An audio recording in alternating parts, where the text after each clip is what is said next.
is not like TV, only better. Television! Teacher, mother! Secret lover. What, that's it? That's your movie? Well, I said that I had an idea for a movie.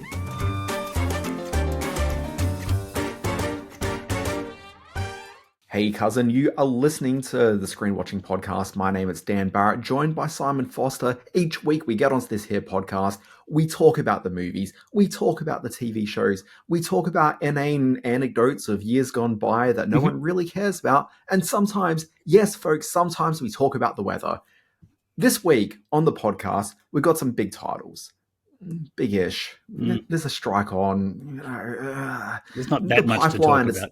It's not what it was. And actually, let's talk about pipeline stuff in a short while, Simon. We'll get back to that. But what we will talk about on a podcast today are the following things. Simon, he's got some movies to talk about. He's going to talk about Talk to Me. I have no idea what that is.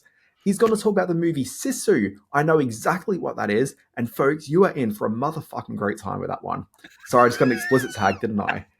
Folks, I'm going to talk about Special Ops Lioness, which is the brand new show from Taylor Sheridan. And I got some thoughts. I'm also going to do, and I'll curb the swearing here, but it's certainly in my notes, Dan's gosh darn huge grab bag of quick bites.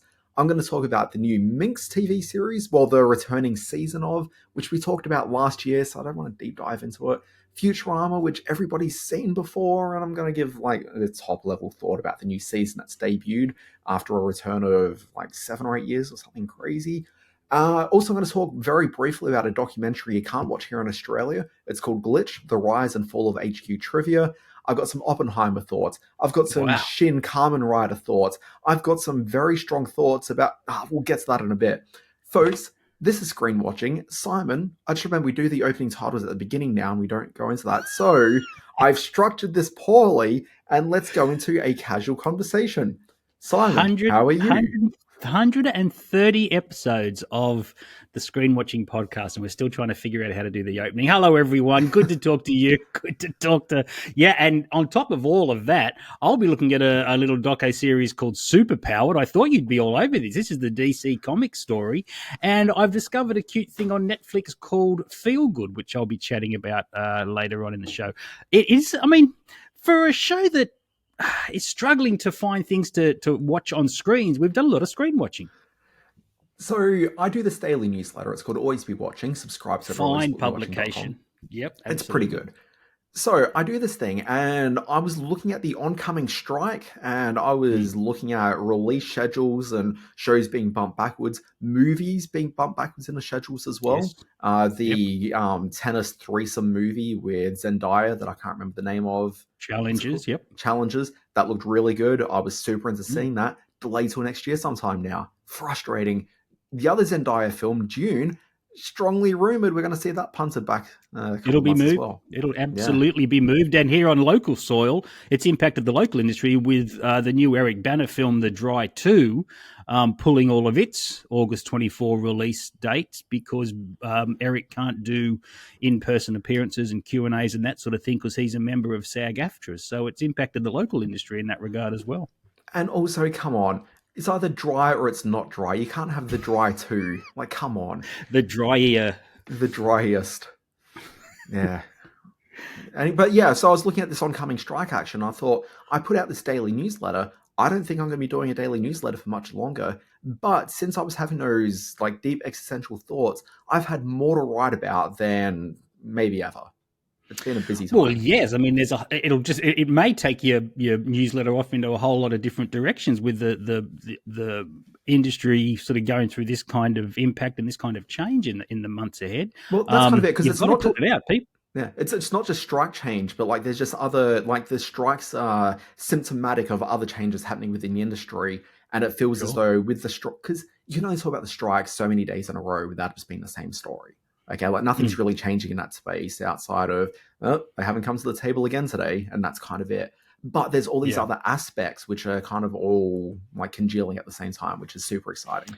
Well, I'm sure you'll cover it with much elan in your newsletter. And I've just had a thought. I did read in your newsletter this week, as I stare behind me at my beautiful wall of about 1/8 of the DVDs that I own. That wall behind me is actually too thick, so it's quite a huge compilation there. And then there's all the ones down in my storage unit. But Disney are pulling all their physical media with the release of Guardians of the Galaxy 3. That'll be the last, I guess, all the physical media, whether it's the 4K or the Blu-ray or the DVD, is no more. Does that include their catalog titles? Well, see, this is the thing, and that's what I was about to just jump in on. The wording seems to be, like, the comment is that it's all the new titles, but presumably that doesn't stop them from releasing occasionally, like, special bonus editions of stuff. So, you know, I mean, there could well be a, 9-disc Star Wars set coming out from them, or, all the Dalmatians you can poke a stick out box or something. Is that simply... Yes, DVD's on the decline, and although there's been a groundswell of support for physical media in the wake of not being able to find what you want when you want. Groundswell is probably the word. Like, where I think it's going, Simon, and maybe I'm just sort of cutting you off on your thought here, is that at the moment, you think about physical media, it's DVDs, it's Blu-rays, you go down to your JB Hi-Fi or your other, stores that sell such things. Those sections are becoming a little bit smaller. They're kind of being pushed towards the back of the store. Like, it's not quite the mainstream thing that it once was. Video games, I've noticed, in physical discs seems to be moving forward. And I'm surprised that the physical discs are selling so well because, you can buy those digitally now and there's that aspects of things. But the movies are sort of pushing their way back, and it's just purely because people are just streaming stuff consistently. I think there'll always be a market for people who are after that physical material, but by and large, I think it's going to become niche, and Disney will stop releasing everything on DVD and Blu-ray, but it probably won't stop them from licensing titles to smaller distributors who are doing things ad hoc, and maybe not necessarily just those latest titles, but, maybe pulling out like that retrospective idea of doing a disc about Condor Man or something from back in the day. That's likely. Okay, all right. Well, that's interesting. I'm keen to see if the other distributors follow suit. I'm keen to see if there's some huge push or huge catalog surge on the Disney Plus streaming platform that's going to make up for all these missing DVD titles. But it's an interesting state of affairs. Sorry, just on that, Simon, I'd also just sort of say that it's not just physical media that's being impacted on this, but if you think about Disney as a company have their tendrils and all sorts of pot plants around the place. The likely, essentially what we've been saying is as they launch Disney Plus into the market, they've been pulling some of those other tendrils back to give Disney Plus like the maximum push that it can have. So obviously physical media, that's going to be tied into declining sales across the board and just lack of consumer engagement around that product category. But when they did launch in Australia and in areas across Europe and the UK, you'll find that they end up pulling a lot of the Disney linear cable channels off the respective services. So as various deals expired, like the Disney Channel disappeared, Disney Junior and some of the other affiliated channels around the world, they just pull those off those services. So it really is Disney Plus first and cinema and then merchandise and other channels. But they're keeping things as simple and contained as possible. Apart from the weird tendrils in a pot plant analogy, that was a very concise and interesting way of putting things. Yeah. As we record this, I'm just trying to cater towards that missing arborist demographic that we know is out there, but just aren't connecting with the podcast just yet. Nailed it. Very sad day for us children of the 90s here. Or I guess I was in my 20s in the 90s. You're a child of the 90s. Sinead O'Connor passed away yesterday. I had all her albums, The Lion and the Cobra, and all the great albums that came after that. Was such a huge part of my music listening period, which I don't do as much anymore. And I think I might. We watched the Nothing Compares documentary on SBS On Demand last night, and it was a very moving portrait of a young lady who really stood against the system and bucked and railed as hard as she could against the injustices of the world, and society wasn't quite ready for that at the time, and she suffered badly. So R.I.P. Sinead, you brought a lot of hope and guts and beautiful music to the world. Yes. Probably one of the defining sort of cultural moments for me was the SNL ripping of the Pope image, and obviously a defining moment in her life and career as well. Why that was so, I guess, sort of epic in my life is this the first time that I've really seen like a controversy around that, where someone was making a political stand and really putting their career out there, and then seeing the way that the media and culture just turned on her in like a really big way. And I don't think you'd get that anymore. I think that would be met with a shrug of indifference or just it's Sinead just being Sinead. I just don't think that you'd really see that outcry, but certainly back then, and particularly, obviously, the Pope held a very specific sort of role in culture. I think even the Pope these days, that's not generating that level of bite back. Yeah, I think that to use the sort of viewing numbers that SNL had in that point in time, and the cultural impact it had, certainly had something to do with that. As the documentary points out, she was such a victim of the church, and her family through generations was such a victim of the church. That moment meant so many things to her, and she was quite taken aback by exactly how impactful this example of her free speech was. Taken to task and torn a shred by the very society that claims free speech is should be everyone's right. So it was and she didn't stop fighting for good causes and throughout her life. So R.I.P. She had a tough last few years. She lost her son to self-inflicted harm last year. I think we're still not sure how she passed away. It hasn't, as we record this, that hasn't been released yet to my knowledge. The gory details aren't there, but I think we know. Yeah, I think there's a fair indication of that. So God bless you and all the best, Sinead. Indeed. Simon, we do movie reviews and TV reviews, obviously. How about we dive into that? Do you want to tell us a little bit about a movie? It's called Talk to Me. You busy tonight? You want to turn, eh? My mum leaves at 9. So you're 10.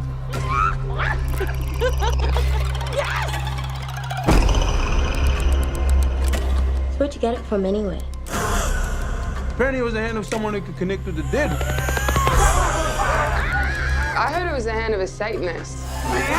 The other hand's just out there. Talk to Me is the latest super hot Aussie horror film. It's directed by two guys who are known as Raka Raka. That's their YouTube name, their podcasting name.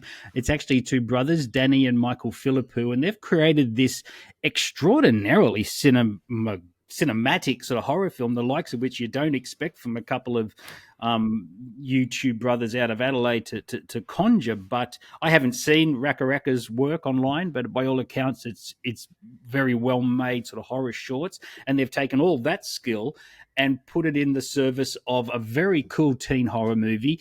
It tells the story of a young woman played by, and I do want to get her name right, played by Sophie Wilde, with the young actress, who finds herself at a party where everyone is sort of daring each other to grab this mystical hand that's on the table. Now, it's kind of a silly construct. It's literally a human hand shape that you meant to grab, and as you grab it, you say a few magical words and you're cast into a world of the possessed. You see beasts before you, and you see all sorts of horrors.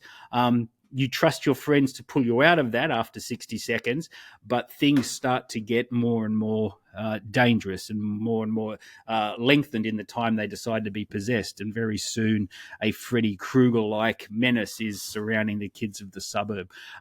It's very, very clearly all analogy and metaphor for drug taking and experimenting with things that are dangerous in your youth. What it does do is take those very obvious sort of symbols and turns it into this really terrific, very gory and quite scary little Aussie horror film that's been picked up by A24 in the States and is already coming off a bunch of sort of very strong festival showings, and it'll be in cinemas in the US very soon. Interesting that they've released it this week with so many people in cinemas watching Barbie and Oppenheimer and the rest. Hopefully it'll get a bit of flow on from that, and word of mouth on this film will be really, really strong. It's a very scary, very beautifully made little horror film. Yeah. Something that just kind of caught my interest is you got the two creators. Was it Danny and Michael Philippou? Philippou, yep. Philippou. The two of them coming from Adelaide. It just strikes me one... It's not unusual that we have horror directing brothers in Australia. You've also got the Spierig brothers who came out of Queensland about a decade and a bit ago. But it just... And the two Cairns brothers who have Late Night with the Devil coming into cinemas soon. Colin and I want to say Christopher, maybe. They're terrific. But go on. Where do they hail from? I think they're Brisbaneites. Okay, well, this is what I was about to say, which is that it strikes me that you get like the sort of real odd creativity that really seems to spur up in the local industry every so often. It never comes out of Sydney, never comes out of Melbourne. It's always Brisbane. It's always South Australia. And I was thinking back to South Australia, and you've obviously got David Ashby and Dario Russo, who did the Danger 5 series a couple of years back as well. So it's just kind of, I just kind of feel like that good sort of creativity centers, because when there's not a whole lot of other things to do, you get weird. You get crazy, yeah, and there's no better place for that than Adelaide or Brisbane, two cities that I love dearly, but they kind of scare me. We're perfectly pleasant up here, I promise. Yeah, you just keep sucking on your weird drink there and keep telling us how pleasant you are. Yeah, my weird beverage from the Coca-Cola company, a can of Mount Franklin. How weird, crazy, man. Right. Let's get on to your special Ops Lioness, which has had some very mixed reviews out of the States. I'm keen to hear what one Dan Barrett has to say about it. I mean, you say mixed reviews. It seems like flat reviews would be the answer, but let's listen to a clip. We'll talk about it on the other side. I'm doing everything different this time. She's your field agent. Do what you think's best. I have to be sure. If she's able to make contact with the target, what are her directives then? Neutralize the target. So this is a interesting-ish one, but I wouldn't say super interesting. It's not a must-watch, but it's kind of I'm very happy to add this to my weekly diet for the next 8 weeks, and then we'll move on, and maybe I'll see a second season. Who knows with Taylor Sheridan shows? So the premise of this one is, I'll read the little blurb and we'll get to what's interesting about it. Jo attempts to balance her personal and professional life as the tip of the CIA's spear in the war on terror. Basically, she works for the CIA. Let's forget about tips and spears. What a silly metaphor. She works for this thing called the Lioness program, which enlists this woman named Cruz. I'm trying to think of her first name. We'll get to that. To operate undercover alongside Jo among the power brokers of state terrorism. Largely what this Lioness program is that they figured that it's really hard to infiltrate a lot of overseas terrorist activities, like in terms of getting to the inner circle of these groups. But the way to do it is through the women. So, they'll usually have a wife or multiple wives or multiple partners around the place. So this Lioness program is about sending women out there. They befriend them. They get into that inner circle through their partnership. And then suddenly they're within the, bunkers of power. So what we've got here is the lead actor playing Jo is Zoe Saldana. I mean, I didn't really recognize her because she isn't covered in blue paint or green paint or whatever paint she's, been sort of stripped into this time.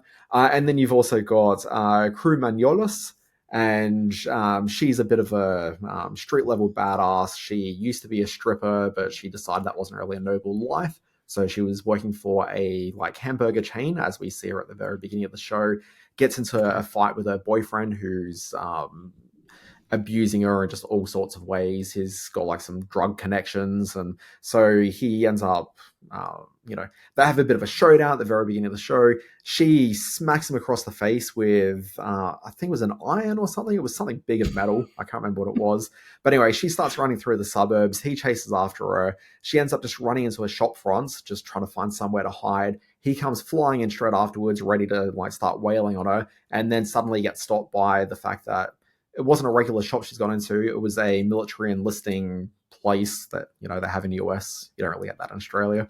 Yep. But yeah, so there's some soldier and is saying, this is what's going on now. And, he puts the beat down, and then suddenly she joins the Marines and very quickly gets picked up by Zoe Saldana, who needs a replacement for an operative she just lost as part of the Lioness project. When you see the billboards for this, you see the big names, you see Zoe Saldana, you see Nicole Kidman, you see Morgan Freeman, and I've seen the first 2 episodes, and 2 of those people are definitely in it. Okay? But Morgan Freeman, not mentioned in the opening titles. I haven't seen him in 2 hours of this program yet, so I don't know when we're going to see Morgan Freeman. Maybe episode 3. I've got the screener sitting here. I haven't had time to get to it, though. Would not be the first Hollywood project that very judiciously plans out their Morgan drop, though. Come on, that's... Well, yeah, but whether it's it's the opening voice, it's just weird. That seems odd. Yeah, Nicole Kidman is definitely in it. Okay, but if you chose to go to the bathroom at an inopportune time and you're only gone out of the room for about 30 seconds in each episode, you could well miss her. First of all, if I'm going to the bathroom, it's not for 30 seconds. Second of all, I'm hanging around till I see one Nicole Kidman. I'm a fan. So that worries me that I assume, well, that only says to me, that sort of signposts the fact that at some point later in the series, there's some major plot point's going to turn on her, or she's going to be not who she appears to be, or something like that. Oh, look, maybe. But anyway, she plays like the sort of head of the specific part of the CIA that the Lioness project sort of reports through. Can I, sorry, anyway, just a couple of things. What's probably noteworthy about this is that Zoe Saldana is playing a character called Jo. And one of the criticisms that's been leveled at her is that the character of Jo, the character of Crew Manolis, like either of them could be men. Like it feels like the whole thing is written to be very gender neutral. The second episode, I do think, plays into the ideas of female abuse. And so I think that some of the critical complaints I've read out of the US, which is that it is so gender neutral, I don't think necessarily really apply to that character. But certainly the Zoe Saldana character could just as easily be a man. So, I mean, that's kind of interesting, but also I don't know that's a negative. I think it's just kind of what it is. One of the more interesting aspects of the show, though, from what I've seen so far, is you've got the character of Jo and her husband, Neil. I don't know if they're legally married, but they're certainly long-term partners. But it's established from the very first episode that they've got very much an open relationship. Jo's sometimes away for months, if not longer at a time. Neil's a busy doctor. They've got a teenage daughter. But it does seem like they lead very separate lives, and they never really quite know when Jo's going to re-enter their life. And that just, to me, seemed like a very interesting way to approach it. And again, this maybe speaks to the fact it was written possibly as a man who really knows for sure, at least, builds up this way. Because it just kind of, I don't remember the last time I saw a female lead in a story like this who doesn't feel like the weight of expectation and burden of, oh, I'm a woman, I'm a wife, I'm a mother, therefore I need to fill these roles. But boy, isn't it difficult balancing that with my professional life. This show is very much about a woman who is dedicated to that professional job and then goes to find the creature comforts that she needs in life every so often by returning to her family. And that's I think, fairly unique sort of prospect for a TV drama or movie drama, really, for that matter. 2 points I want to make quickly. I'm watching something like this because I want to see international intrigue and espionage of a Jason Bourne type. So I'm hoping it plays out in that regard. It's not quite that, but just keep in mind, this is from Taylor Sheridan, who, when we talk about Taylor Sheridan now, we're thinking Yellowstone, we're thinking cowboys, we're thinking the Old West in a sort of modern context. So you think about Yellowstone, but then you've got his prequel series, so you got 1923 and 1883. So, very much in that Western milieu. But then you think about some of his films, and so it was very much sort of Western capers, like there was Hell or High Water and Wind River. But the thing that you probably need to connect this to most is Sicario, the film that he wrote but did not direct. And that I think is probably a really important note here, in that you're not expecting Jason Bourne-style US military activity. Really think about Sicario and the fact there's really a lot of meetings and a lot of planning and a lot of conversations going on. And then when there is a hot moment, when there's action taking place, it's short, it's sharp, and then it's really another couple of months of waiting for the next thing, which is fairly realistic in terms of that. But what I'd probably sort of warn is that if you're expecting it to be Sicario, be a bit disappointed, because it's Taylor Sheridan directing as well as writing. Okay, you don't have someone who's as craftful as Sicario director Denis Villeneuve. Because if you remember, the great thing about Sicario, when you're watching that film, you've got this great opening sequence where the tension's really building, it's really cinematic. And then there's the other iconic shot where they're going through the streets of whatever Mexico City they were in. It may well have been Mexico City. But you're going through the streets, and remember there's that single camera shot where you're just following this parade of US military vehicles going through the city. You don't get that sort of thing here. It's very traditionally television shot, and I think to its detriment, because there is an opportunity to go bigger with this, and it doesn't quite do that, which is where I think that we're finding this disconnect between what critics are after and what the show is trying to do. I don't know if you read the Variety review of this. That was one penned by, what's her name? Alison Herman. Alison Herman, who I quite like. She called it a shameless military propaganda show. Her first paragraph in the review, and I'm looking at it right now, just tears his completely nuance-free writing for women as the downfall of this, and that he is very much Taylor Sheridan. I mean, is very much determined to maintain a patriarchal hierarchy in Hollywood through his works, and by turning this into a female-centered show, he's doing no one any favors. Here's the thing. So I read her review, and I just don't know that it's necessarily fair to what the show is and what they're trying to accomplish with it. I certainly don't think that they're really doing much to, bolster the position of sort of female-driven storytelling. Sorry, it's got a little cough. Hang on. A little cough. I don't think you've got that. But ultimately, what you do have is a drama which, I mean, it could just well be men for the most part in this. But it's not. But that's a missed opportunity, isn't it? Yeah, but isn't that a missed opportunity if you're just sort of implanting women into what could have been men roles? Isn't that lacking the nuance that she's talking about of not writing specifically strong characters with women in mind? Well, I mean, they are strong characters. It's just that I think they're a bit gender neutral. I don't think they're necessarily leaning into masculine stereotypes or female stereotypes. If anything, I mean, as I said, the Crew Magnola's character, she, I think, does, she's there really sort of going through a lot of the victimhood of what it means to be a survivor of female sexual assault. I think that's very well and truly established in that second episode. I don't know how much Alison Herman had to go off, and if she only got that first episode, and I suspect that critics all only got that first episode, I managed to get 2, but I understand the US critics just got 1. But that first episode, I think that what she has to say there is probably a justified sort of complaint. The second episode, I think, really tears away from what her criticisms of the show were. But also, I don't know why, because you've got a show that has female leads. Suddenly it necessarily needs to be about what it means to be a woman in these situations. Why can they not fulfill the same role that men do, which is just they're in the situation and they're not necessarily informed by their gender. They're just kind of operating for the needs of the situation. Because this is not a strong... Outside of what you see in that second episode, I don't think there's a lot of strong thematic sort of underpinnings to a lot of this. It's really characters reacting and operating within bureaucratic systems. I don't know that one's gender necessarily has to play much of a role in what they're doing here. And to suggest that that needs to be the case, I think is actually being detrimental to putting women I don't in stories. Disagree with that. I don't disagree with that, but only because for the last 100 years or the last 70 or 60 years of television, they're the only stories we've seen. If you're going to write a woman into a female lead, I think it does. It creates an opportunity for you to explore more within that genre and with that genre character than it would otherwise. I'd say from the last 20, 30 years, you start seeing a lot more female leads and particularly action-orientated dramas.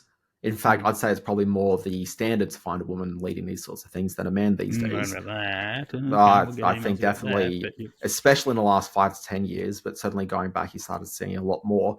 I mean, I probably come at this a bit more from fantasy sort of genre storytelling, but I mean, even in the military sort of space, all the key examples I can think of are very much female-led. I'm thinking about your Zero Dark 30s. I'm thinking about Sicario. I'm thinking about this. It just kind of feels that this sort of genre has become very much sort of a female-led genre. But I don't necessarily know why you have to suddenly explore the idea of what it means to be a woman in this situation, because it means that all of this is going to have a very narrow framework of really what it's exploring. I mean, by and large, this sort of genre has a very narrow framework of what it's exploring. I just think it gets even more narrow if every time that you've got a female lead in this, you kind of have to look at it through the prism of what it means to be a woman. I just kind of think that you could be a little bit broader than that. There you go, Dan Barrett flying the flag for the patriarchy is once again. I'm supporting women being able to do more than just talking about being women. I think that there's lots of interesting things out there, and asking for that, I think, just puts them in a very specific box, which I think is unfortunate.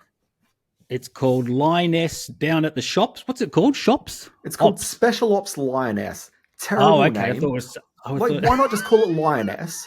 But clearly they've called it Special Ops Lioness so that, I'm sure this is a legal thing, so that, when Zoe Saldana decides that she doesn't want to come back, or that in typical Taylor Sheridan fashion, in 1 or 2 seasons, he just kills everyone and is like, oh, that was planned from the beginning. Sorry, we're just doing something new next time. Then Paramount can say, oh, well, here's the other Special Ops series, Special Ops, little cub.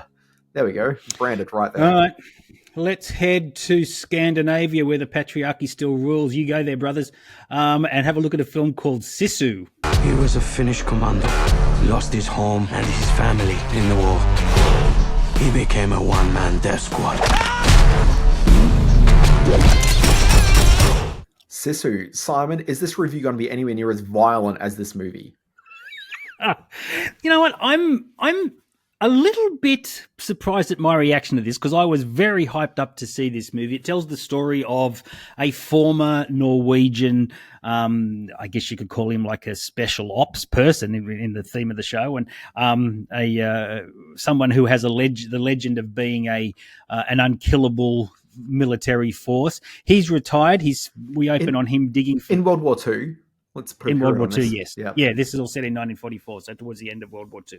So we open the film with him digging in the dirt, looking for a stream of gold, which he ultimately finds and then sets off across country to cash in that gold and go off and live a quiet life somewhere. But he finds himself crossing paths with retreating German soldiers who are themselves bitter and want to finish off the war that they feel they're losing by wiping out this elderly Norwegian man, taking his gold and setting themselves up somewhere after the war. What they don't realize that Sisu is in fact Rambo, and he decides to do whatever he has to do to get his gold back and keep his dream alive of retiring somewhere off in the tundra. And what ensues is a very bloody, comically so, very gruesome take on the Rambo narrative. I thought it had trouble tonally. 1 minute it's comical, next minute it's quite seriously bloody. I found the German officers to be cartoonish in the extreme, but also to be that weathered sort of soldier type that is synonymous with these end of the war films. I did not enjoy it, and you'll see by my Letterboxd rating, I gave it 3.5 out of 5. So there's enough in there to have a good time. I just didn't think it was quite as inventive or quite as much fun as I had hoped it would be. Certainly, lots of raucous, bloody action to enjoy if you're in the mood for that sort of thing. So I know you saw it, Dan. You may have other thoughts. No, it's probably not entirely different to what you said. So I would agree with all those criticisms. I think that tonally it is kind of all over the shop, and it doesn't really quite lean in enough of a direction to feel satisfying by the end of it. But that said, I think that first of all, the movie is only like 85, 90 minutes, so fantastic. Watch, yeah. I was very excited. Movie started at 6:30 for me. I was buying a burger by 8:15 on the way home. Like, it was brilliant. Had a great night out. It's a quick movie. It's not plotting like John Wick 3, which is 3 hours, which is more or less sort of trading the same thing. It's just creative violence. I would say that as fun and as bloody as a lot of the sequences were, to me, it didn't really seem as creative and over the top as I'd really expected it to be. I was thinking it to be a little bit more, not necessarily wacky in the way that you expect it to be comedically sort of wacky, but just in terms of oh my God, I can't believe they did that kind of an approach to action. And it never really has any moments like that. It sort of went wacky in that the last few minutes underneath the plane, when I don't want to give anything away, but that's when I thought, okay, now you're getting into, you haven't earned the energy in your film to be this silly now and have us cheer along with it. It was at that point where I sort of rolled my eyes and went, all right, let's wrap it up. To me, that isn't really necessarily earning it. If anything, it felt to me like the film just didn't really have the courage of its convictions to have a very dramatic standoff between the villain and the main lead. Instead, they went, let's just go as over the top as possible. And so to me, that wasn't earned. If anything, it felt like a cheaper cop-out. Yep. But that said, I had a great time with it. I found it hugely engaging. I was only checking my clock to see, oh my God, I can't believe there's only 15 minutes of this left. It moves along pretty quickly. I think there's some female characters in it who really get the short shrift. Some of the complaints about Lioness just then, I think, is very valid when talking about the movie Sisu. I thought the way they've treated the women in the thing just brutally horrible for no valuable reason, and moments give them a little hero moment towards the end. like that certainly did not feel earned. If anything, the film felt like it had been guilty of the same crimes that some of the Nazi soldiers get up to in the film. Oh, geez. Okay, yeah. It just treats them so badly. Like they get treated like they're absolutely nothing, and that's one of the huge disappointments of the movie. That said, ridiculously violent. It was pretty fun. I like that it was short. It's in out. You know, I had a good time. Yeah. Okay. So it's in cinemas this week. The movie gives you exactly what you're after when you go in. Oh, but yeah, Simon, sure. Can I ask you this? So, yes, one of the things I'm really fascinated with. Actually, sorry, we'll talk about this, and I'll come back to why I found it interesting. Mm-hmm. Did you realize the movie would be in English as much as it is? No, I did not. Because this is a Scandi film. Yes, it is. In fact, when I started to watch it, I was watching their lips very carefully to see if I was watching a dubbed version. That's the thing. Like, this is what I was thinking as well. And what I started thinking was there's technology at the moment sort of underway in not just Hollywood, but globally. You can see where I'm going with this because I talk about this. We've talked about this before, yeah. Yeah. One of the things I'm really interested in is the rise of AI lip sync dubbing, where ultimately what you're doing is you're seeing this on a few fronts. Anyone who saw that movie, I'm going to say it was called Fall. It was that film with the two girls that climbed the TV antenna. You can find it on Netflix pretty easily. Yep. Depending on where you saw the film, you saw the language in the film was a bit different. And one of them, they were a bit swearier than the other version. And what they did with it, and you wouldn't notice it as the viewer, but they used AI so that instead, it's like the like airline edits. Like, remember back in the day, you'd always find like an awkward sort of insert shot or some really bad dubbing over a line to get rid of the swears. They kind of did the same thing, but used AI like technology to change the mouth in terms of special effects. So it kind of looked like you was speaking naturally, and then had that actress sort of dub with the other line. Well, that's what I was thinking. Like, have they done that there? Not the case. It was just shot in English. But I spent the entire film wondering if this was like a film where they actually really did spend a lot of money to try to get that international dubbing happening. Not the case. It is what we saw. But I would expect to see a lot more films that look and feel a bit like Sisu with a lot more English language over the coming years. And I don't know it was necessarily a bad experience. It was just an awkward experience because I was doing it for the first time thinking about the technology. But when that technology becomes a bit more widespread and we're just watching a lot of foreign language drama in English, like, you know, ultimately this kind of is proof of purpose. And we've touched on this before. The only issue I have with that, and I have no problem with that technology being used. The only issue I have with that is that you miss the voice. Yeah, but that's been taken care of as well. There's a lot of AI work to synthesize that actor's voice. So you're hearing the actor that you think you are on screen. Okay, it's just us speaking a different language. Well, see, now you're talking about breathing control, and now you're talking about diaphragm delivery. And if AI can do that, more power to it. But yes, okay, all right, that's interesting moving forward. But I was a little bit taken by surprise when the German soldiers were kind of like, "No, just let him pass; he'll be fine." In a nondescript accent, like who knows what it was. Exactly right. All right, Sisu's in quite a few cinemas at the moment, wherever Barbie is not. So, in fact, it's not in that many cinemas at all. But do look for it around the traps. All right, now is it not playing in event cinemas around the place, or yeah, it's doing the traps. Like probably a couple of sessions a day. Well, it's probably playing where Barbie is. Then it's just in the cinema much further down the next door thing. Yeah. Yep. All right, let's do your big bloody grab bag of things. What are you crapping on about? I forgot about this. Look, I mean, ultimately, I just saw like a whole bunch of things that I think are worthy of talking about briefly, but certainly not enough to do a proper review of it.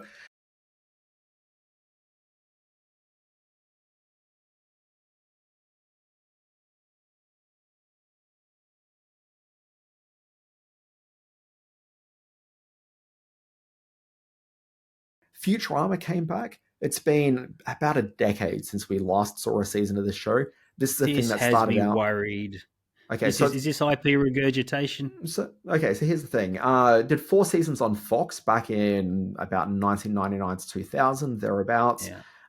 So 4 years, the early 2000s. Had a fair bit of success on DVD from about like 2006, 2007, when that rise of DVD sales really started just bringing everything back. Based on the DVD sales, they brought it back for like 4 direct-to-digital DVD releases, and they were kind of terrible. Then it got picked up by Comedy Central for like another 2 seasons, and I wasn't really into those seasons at all. So my passion for Futurama had certainly waned over the years. Loved it at the beginning, not so keen on some of the output in the middle. But all the time, it's kind of maintained those same writers and creatives all the way through it. This current version still has the same cast. It's still got a lot of those original writers and creators on board for it. Like, the entire gang has been gotten back together.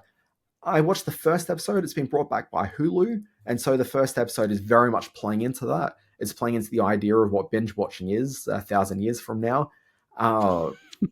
It's funny. Like, I had some genuine laugh out loud moments through it. But I will say that we are looking at season 8 of a sitcom that's been in our lives now for about 23 years.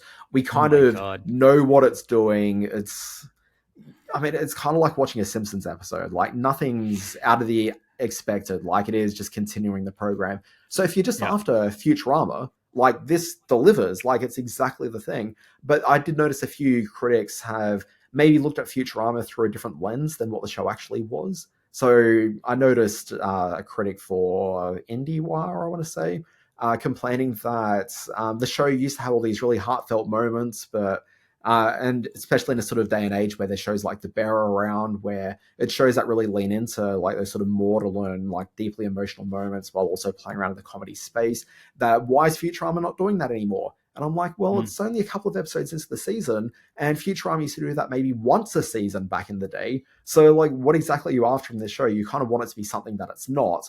But this show is absolutely what you think it is. Rose-coloured criticism. I'm a bit guilty of it myself at times, but I get why that can be a thing. But anyway, Futurama, like, if you want Futurama, it's back. Go for it.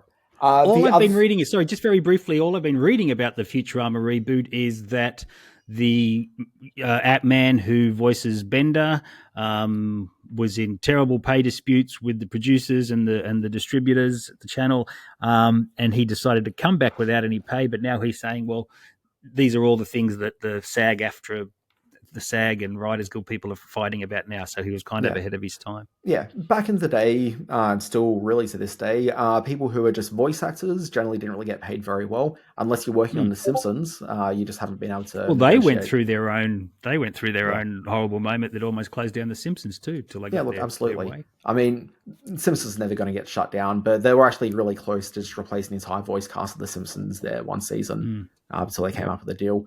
But yeah, Futurama, like most other animated shows, the voice actors weren't really paid what they're worth.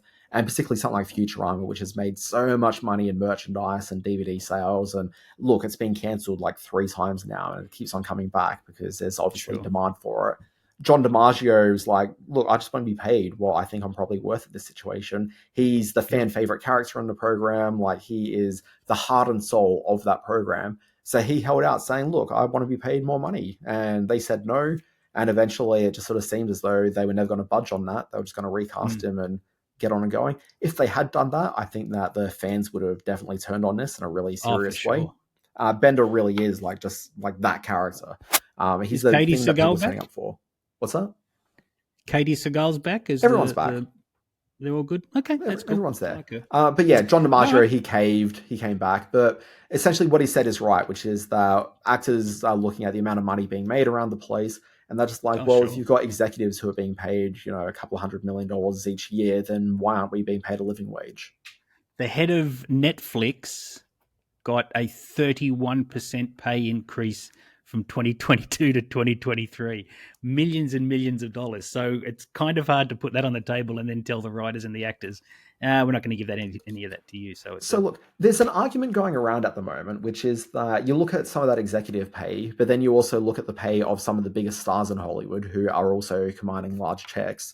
And I personally don't think that anybody deserves to be making like $100 million a year. I think that's maybe a little bit high, and nobody's really quite worth that. But the argument I'd sort of say as to why star salaries aren't really even part of this conversation is that they're not the ones that are actually in charge of other people's salaries. Like, unless you're talking about like their specific production company that they own and they're hiring people themselves, like if they've been hired by a studio, by another production company, whatever, to appear in their things, they should just command whatever it is that they're able to get paid. Like, it doesn't really matter. So when I see that, Tom Cruise has made so much money off Top Gun, it's like, well, good on him. Like, that's awesome. A lot of But people he's have also made a lot not of the money off person Top that's stopping this other person from being paid. Exactly. Yeah. Exactly right. Get out there on the picket line, Dan Barrett. Have you ever walked a picket line? No, I never have. I walked a picket line at a Gosford politician's office. They were going to tear down a whole lot of woodland and displace this giant native owl population up near Woy Woy. And Fiona and my two daughters and I got out there and picketed out the front of the local member for Woy Woy's office. So that was a thing. I've been part of protest marches, but I've never picketed per se. I've actually never been a member of a union, to be completely honest. I'm actually very pro-union.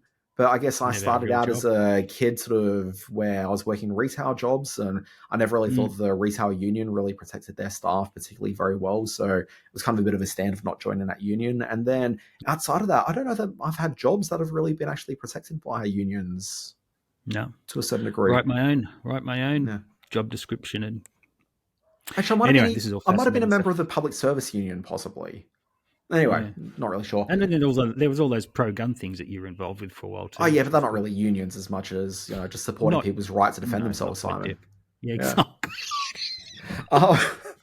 Look, the other thing I was going to very quickly mention is there's a documentary that's available in the US, but not here yet. But I reckon we'll see it in the next couple of weeks, probably.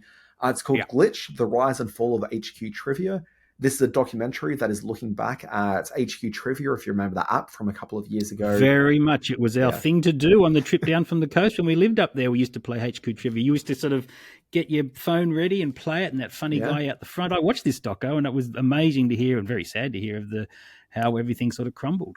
Yeah, I mean, the thing is, like, I've been paying attention to the HQ Trivia story for years, and so the documentary didn't really tell me anything that I hadn't really come across. I will say the problem with this doco is that there's quite a few characters that play major roles in that HQ Trivia story that get no real airtime in this at all. Most notably, the two on-air talent that really picked up the HQ Trivia baton for the last duration of it, being Mike Richards and that lady who I don't remember, but she hosted the... They just sort of come in towards the end of the doco, don't they? They don't really... But yeah, neither of them are interviewed. Okay. Yeah. And so I don't really understand what was going on in terms of not giving them the proper screen time, because I can't imagine that Mike Richards or the other lady whose name I could usually rattle off, and right now it's just escaped me. But neither of them are particularly that busy, and both mention HQ in their Twitter bios. So it seems weird to me that they wouldn't be happy to talk. But anyway,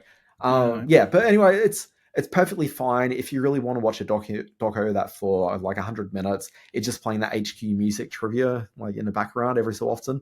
It'll give you the thrill you're after. And I'm desperate to play HQ Trivia again now. I want to see it back. It'll bounce back in some point or some variation on it. But God, the way it collapses and the way that collapse is portrayed in the documentary is pretty spectacular. So. All right, that brings us to the end of our what was going to be a very quick but turned into an hour-long review segment. Let's move very... exactly. Let's move very quickly into the intermission, which I'm taking on your say-so and completely with your go-ahead, is all about me. Good evening, ladies and gentlemen. It's intermission time.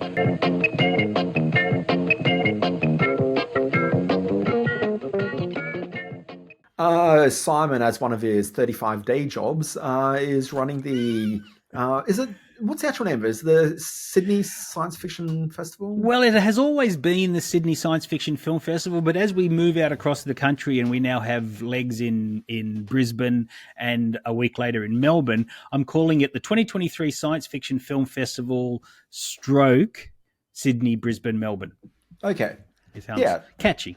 So basically, if you're after a week, it's just over a weekend? Is that how we're timing? That's right, Thursday night through Sunday evening.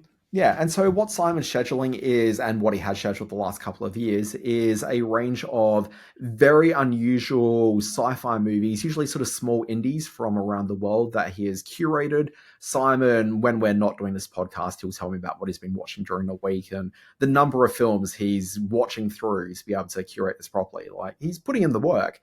But he really is finding a very good collection of unusual, interesting, and worth your time science fiction orientated movies, as well as a couple of older classics that he's sort of dropping in there to try to stimulate a bit of attention around the place as well. One of them this year I'm very excited by. But yeah, like, look, I don't think I've ever gone along for a full festival, because it always happens either as I'm sick with COVID or something else has just come up in my life. But I'm always very keen to get along. But I do remember, like, one of the best movies I've ever seen in my whole life was one of the films that had scheduled in there, which was this thing called Star, which is a very strange film that nobody ever want to watch at home, because it's really just, it would take sequences of movies where they've just filmed like the stars in the background. Like, think about like a Star Wars movie, for example, where there's no actors on screen, but you just see some stars and maybe like a TIE fighter go past. And the entire film is just like collections of those scenes, and it goes chronologically from the beginning of cinema right through to modern day. And whoever the filmmaker is supposedly is going to keep on adding like a couple of scenes every year. But I don't know where it is now. I copped so much flack for having programmed that as our opening night film, because it was not an easy film to watch. As you say, it would literally cut into dialogue, or as soon as the slightest bit of image came on the screen that didn't have anything to do with the star field or the universe or looking at the stars in the frame, it would cut to the next frame of stars. So there was dialogue cut into, there was music cut into. So it was often a very, very jagged watch, but it did cover 100 years of, stars in cinema, not the stars we're used to, but stars in the sky. And I think it's an extraordinary film. That was the very first opening night film I ever programmed for the film festival all those years ago. This year, lot more crowd-pleasing stuff from all around the world. We have films not just from the US and the UK, but we've got films from Bulgaria, we've got films from Norway, we've got films from Canada, Turkey, all these amazing feature films, a lot of which played very well at the London Sci-Fi Film Festival a couple of months ago. We've managed to pick up their audience award winner, Bystanders. We've got a film called Molly and Max in the Future, which was a South by Southwest world premiere a couple of years ago. That's our opening night film across all our venues. And I know the one that you're particularly excited about. We've lent fairly heavily on the we've lent very heavily on the some of the retro titles this year. We're doing a screening of The Last Starfighter. We're closing the festival out with a 40th anniversary screening of Twilight Zone, the movie. And there in the middle, one Dan Barrett is totally over the moon with our screening of Electric Dreams off a brand new print. It's going to look beautiful. It's going to sound beautiful. You have a bit of a history with Electric Dreams by all account. The way you reacted when I first said we were bringing it to Brisbane, it was as if you'd won the lottery. I just never thought this was a movie I'd ever see on the big screen. Like, it's a film that I genuinely think is a very good movie. Yes. It's a film that I certainly appreciate, where if I'd gone to see this film in 1984 when that movie got released, I can imagine maybe being a bit disappointed by it and think it was just a bit of trash. But I was a kid when that movie came out. My experience with it is that it was a film that my dad liked. And so when we first got a VHS player and the film came out on VHS, Electric Dreams was a purchase. It was one of the few videos we owned in the household, because people never used to own videos. You just like rented them. Rented it, yeah. And played it like 7 times before you had to take it back. No, exactly. I wonder if I got the film sitting around here somewhere. I may have pilfered it from a cupboard at some point. If I don't have it, I'll check my parents' cupboard and see if they still got a copy of it. Wow. But yeah, it was a film that, it was a family favorite back in the day. And as my life's gone on, I revisit the film every so often. It just keeps getting better and better. It really is like a real snapshot of popcorn cinema from 1984. And it's just generally fun. What's your preference? Apple, pear, wang? Oh, listen, I don't know anything about computers. Nobody does. Miles just bought a computer to help organize his life. He got more than he bargained for. You're talking. You notice. Madeline just moved in upstairs. Miles is in love. I can't play that for her. I want to squeeze you, lick you, pucker up, and kiss you. You make her sound like a lemon. I don't know what love is. You never told me what it feel like. It's going to make for an interesting session, because I call that session AI then and now. So we're screening Electric Dreams, which is about a laptop computer that becomes sentient and starts talking back and has feelings of jealousy for the next door neighbor and all He that has sort a of thing. name, Simon. It's Edgar. Edgar, yes, he does have a name. Pardonnez-moi.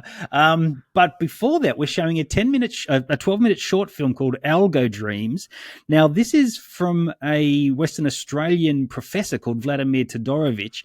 He has made this film out by typing into an AI generator what an AI generator would create if, I'm trying to get this right, if it was told to create an AI generated film. And he's created this amazing 12-minute film, had its world premiere at the Annecy Animation Film Festival a couple of weeks ago. It's having its Australian premiere with us across all 3 sites, Sydney, Brisbane and Melbourne. It might shock a few people who are there in their, like you, who are going to be there in their pastel outfits from the 80s to watch Electric Dreams, because Algo Dreams is a whole nother thing altogether.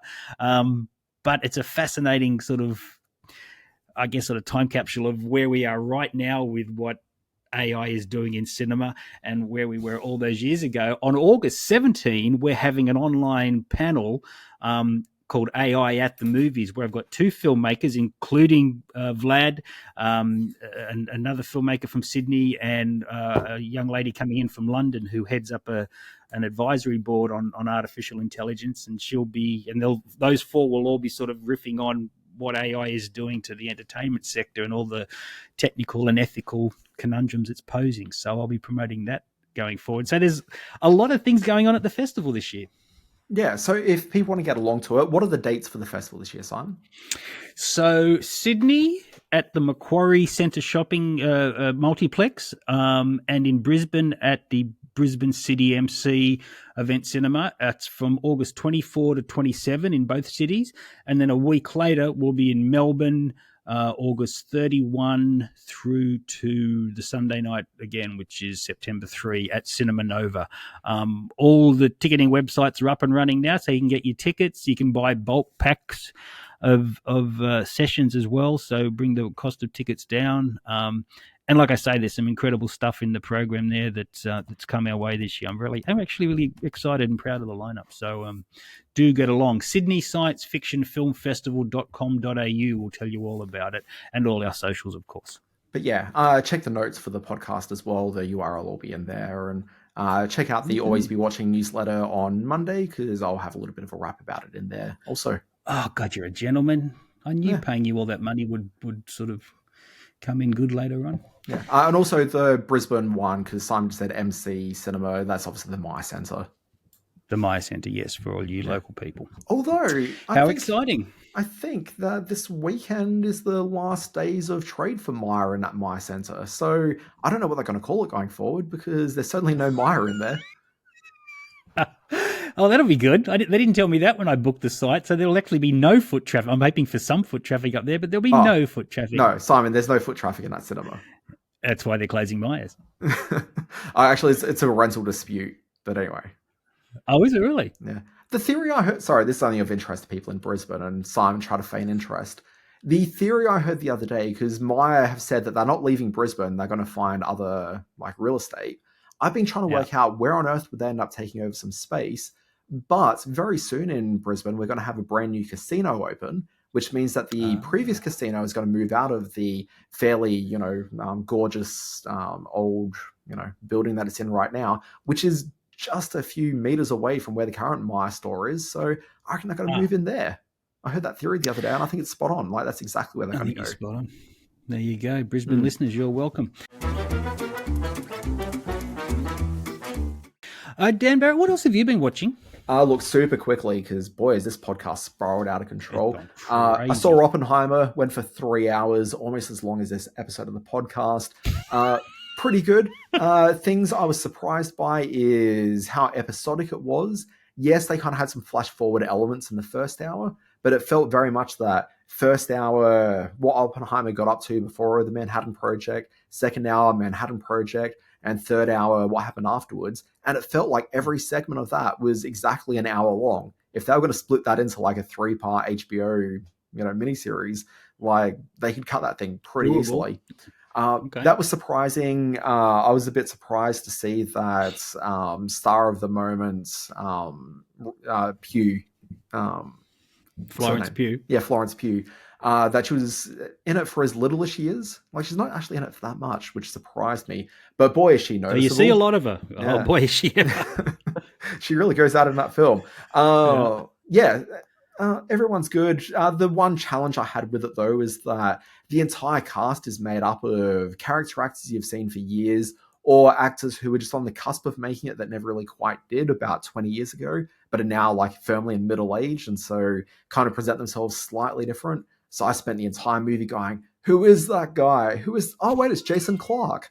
It was kind of that sort of business. Tony Goldwyn, Matthew Modine, they're all in there, aren't they? Oh, look, I knew Matthew Modine. Everyone knows Matthew Modine. Yeah, we all know Matthew Modine. Yeah, exactly. No, that's all cool. All right, so yeah, good, but not the ground, not the. I was going to say the earth shatter that you might have thought it was. I don't think it's amazing, but I do think it was very good. Like, well worth seeing the cinema. I also saw a little bit of Shin Kamen Rider, or as it's being read. So Shin Kamen Rider is a very well-known Japanese manga anime thing. I don't actually have that much familiarity with it, but like as far as that sort of content goes, like it's very well known and it's like right up there in terms of name recognizability. What's weird is that Prime Video have got the rights to it outside of Japan, and they've rebranded it as Shin Masked Rider, I think, which is a bit weird. But where the reason why people would want to check this film out is a live action film, is worth noting. But the director, whose name I did not commit to memory, the guy that directed Shin Godzilla a couple of years ago. Oh, yeah, which was good. He's the guy that created Neon Genesis Evangelion, which is that popular anime series. He made the Shin Godzilla movie, which is a live action film. And that was kind of like a reboot of Godzilla. But if you watch that, it kind of feels a bit like a Wes Anderson movie, because the way that every shot is kind of framed, it's very sort of static shots, and it's supposed to be representing the bureaucracy in Japan as they're struggling to deal with a Godzilla outbreak. Anyway, very good film. There's a few clunky bits here and there, but you kind of expect that from a Godzilla film. But he's now gone and made further Shin readaptations of classic beloved things. So this is him doing Kamen Rider. And then the next one he's doing is Ultraman, which comes out in cinemas here in September, I want to say. And so Shin is, and look, I don't speak Japanese, but my understanding is that Shin is representative of like the first, like an origin. So each of these are kind of origin stories of... the characters. Good to know. But anyway, I quite liked what I saw of it, but I put on my VR headset last night to watch this because in my VR headset, I can sit in a cinema and watch it on a really big screen. Okay. And I thought that'd be fun. And Amazon have a really good app for it. Okay. Except I fell asleep. I was really sleepy. Just like you do in cinemas. Well, I stayed up through Oppenheimer, although I do think I may have drifted for like about 10 seconds in the middle of the film, but we'll try to look the other way on that one. But anyway, from what I saw of Shin Kamen Rider, it seemed pretty fun. I'll definitely come back and watch more Kamen Rider. And then finally, I just wanted to say... it's the full cinema experience for you. You pay a lot of money and then you fall asleep. Yeah, maybe. And then finally, I've been watching season 2 of The Bear all week. Man, I'm just into this show. This may be my show of the year. You do love this show. Yeah, I know. I haven't watched an episode yet. I've got to get onto it because everyone just loves it. Yeah, it's incredible. But season 2, I think, has just really stepped it up in terms of what they're doing with some of the character work. But look, I've just been watching this, and every episode's like 30-ish minutes, except for one episode right in the middle. But like the 30-minute episodes, I think, are the strongest ones. And whenever I watch it, like it makes me actually feel things. Like I'm deeply invested in this program, in the characters. And I don't know, I just got thinking last night about how much talk there was around Succession and how it's going to be the Emmy Award-winning favorite in the drama category. The Bear's going to win all the comedy awards, but then I look at the two and I'm like, The Bear is just so much of a better show than Succession across the board. Like, it really is just, I think, an incredible TV. Yeah. Succession is just a parade of horrible people doing horrible things to each other, and that's entertaining in its own way, but you don't feel for any of it. That's exactly it. Like, I like Succession, but also it's a little bit one note. And I do think that they cancelled after 3 seasons because they knew with a 4th season, people are going to recognize that show for what it is, which is it's just a bit too shallow. There's not a lot going on. Like, I really like it, but I just don't think Succession really has anywhere near the depth of something like The Bear, which is, magnifique. Magnifique. Very quickly, I watched two things this week that are of note. I watched a documentary series called Superpowered, the DC comic story. Now, this is very much from a sort of authorized version of the DC comic story. It's made by all the people at Warner Brothers and Max and all those places. But what I found about this was that it was quite honest in its retelling of the early days of the DC comic story and the backstabbing and corporate greed and all the things that go along with big business impacted the DC Comics empire just as much as it did any other form of business. That was all skimmed over in the 100 Years of Warner Brothers series, which I tapped out of just because it was so sucky-feely and so authorized in the way it told the studio story. Corporate-y, very corporate-y. And there's elements of that in Superpowered, but, when they start talking about all the different elements and how it's impacted society and how the African-American artists sort of found footage with DC and all the good things they've done, as well as a lot of the bad things they've done, I found this a fairly binge-worthy 3 episodes. I think there's only 2 episodes here in Australia at the moment, but there's coming down the pipe very soon. Have you're a DC nut. Have you tapped into this yet? Look, I've kept it clear of it only because it's going to be fairly corporate-y. The thing with this one is that I'm pretty certain what you were saying in terms of being fairly honest about all the backstabbing and just like horrible business relationships, those early eras of what was national periodicals and became DC. I'm pretty sure that a lot of those honest conversations probably end like in the mid to late 70s when Warner Brothers took over ownership of national periodicals. So I reckon it's probably about then that things suddenly become a bit more focused on other elements. But when it's talking about the African-American artists and writers, I'm guessing that most of that's probably about the Milestone era at DC. And if people are interested in Milestone, there's actually a dedicated documentary that wasn't made by Warner Brothers, I don't think. Oh, really? Like it's an independent thing. But you can find it on HBO Max, I'm pretty certain. Sorry, Max, in the US. Yep. And however it is that you're accessing things, Simon... Until the feds. Yeah. But yeah, so if you're interested in that, like that goes much deeper into Milestone. Well, they run through the birth of Vertigo comics and the impact that Karen Berger had on the industry at that point in time, and Milestone, yes, and things like. I bet they don't talk about recent. I bet they don't talk about recent corporate decisions to effectively shut down Vertigo and fire Karen Berger and everyone else that was affiliated with it. They talk about the birth of Harley Quinn. They talk about the industry's reaction to 9/11. So there's all these sort of sundry and offside points in there that were really interesting. So that's what I've been watching. I also stumbled across, I'm a big fan of Mae Martin, who's a Canadian-British comic. She had a TV... Yeah, I love Mae Martin. We fell in love with her on we fell in love with them on the Taskmaster series when she was a contestant on that. We've gone back to a comedy series of her called Feel Good, which also stars one of our favorites, Charlotte Ritchie. Lisa Kudrow's in there, a lot of recognizable faces. We watched the first few episodes of that. It's on Netflix, and we've fallen in love with them all over again. Yeah, this is a show on Netflix, and my memory... Sorry, it's been a few years. It's a bit of an older show. My memory is that Charlotte Ritchie's a straight identified girl who ends up falling for the Mae Martin character, and then I guess has to reevaluate aspects of her life. Exactly, yeah. Yeah, it was really lovely and very pacey at 26 minutes an episode and just what we needed at the time. So we're hooked on that. It's called Feel Good. It's on Netflix. Yeah, 2 seasons, yep. Yeah. All right, which brings us to the paciest part of the show, the quiz section in history.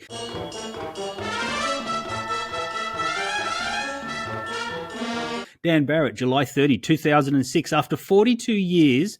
the longest-running music show in history comes to an end. What was the show? This show has to be Top of the Pops, right? Yeah. That's the answer. Good one. Cool. August 1st, 1971. I was concerned you got to surprise me with like a bandstand or something, but... No, definitely Top of the Pops, the BBC's Top of the Pops. August 1, 1971, the Sonny and Cher Comedy Hour debuts on CBS with which comedy legend as the first guest? Okay, I think I've got this one, only because I was reading Wikipedia articles about some of the writers and performers that were on the show, because Steve Martin used to write on it. Bob Einstein was a performer on it.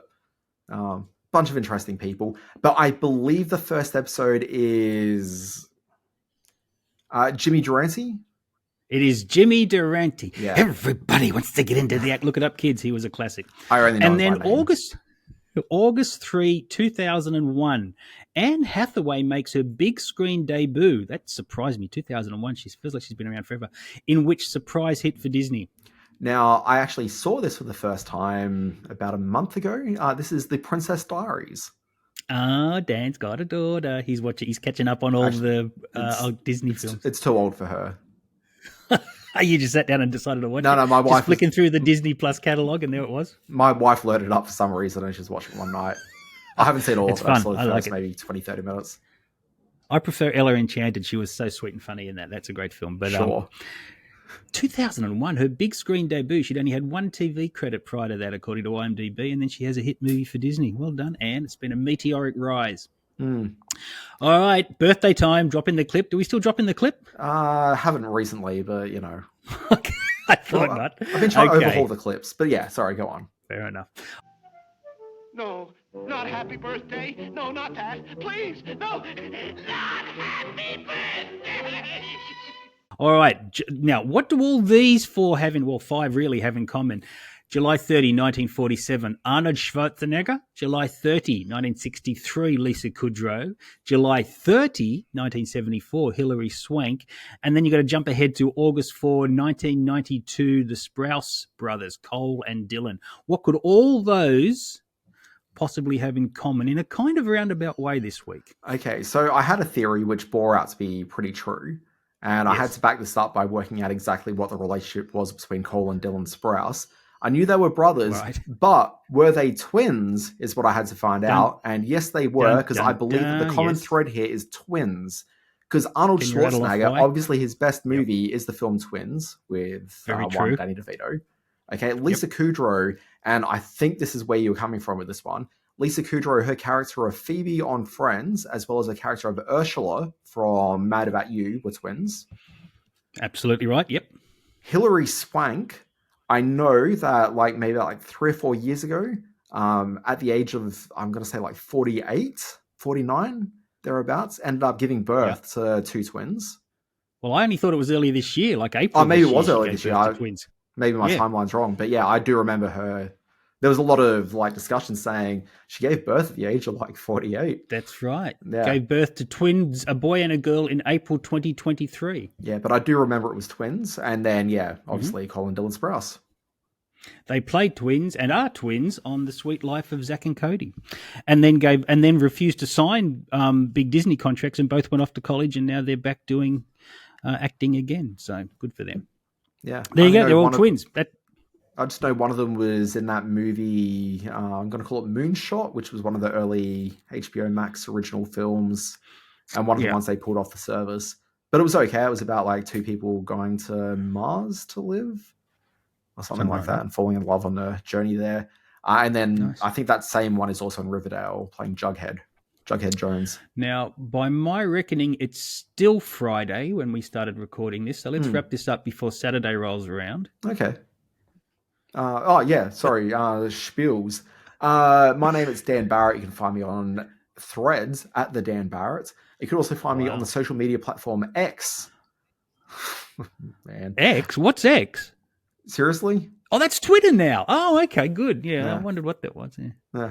Start your day with my free newsletter. It's called Always Be Watching. Find that one at alwaysbewatching.com. It's got the big stories in TV, streaming, and film. And obviously this Monday, there's going to be a very big science fiction film festival spiel. So watch out for that for all the details you need. And obviously on Fridays, I've got the Always Be streaming newsletter. And that's a subscriber benefit, and it recounts the big shows that launch that very week. Screen-space.net or at Screenspace on Facebook is where you can find my original pennings. I haven't done something for a while. I better do something on that. Screen Watching is all over your socials, at Screen Watching Podcast, at Screen_watching on the Twitter.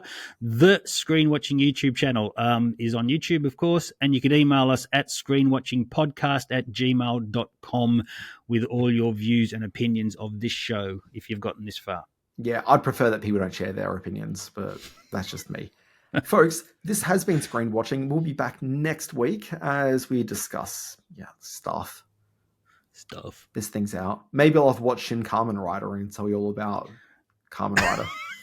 and you can do a review of it. I'm definitely gonna watch The Bear. I'm getting all over The Bear. And I'm excited do it. about It's next rewarding. season. Yeah. Okay. All right. Thank you. Goodbye. Folks, we'll see you next week.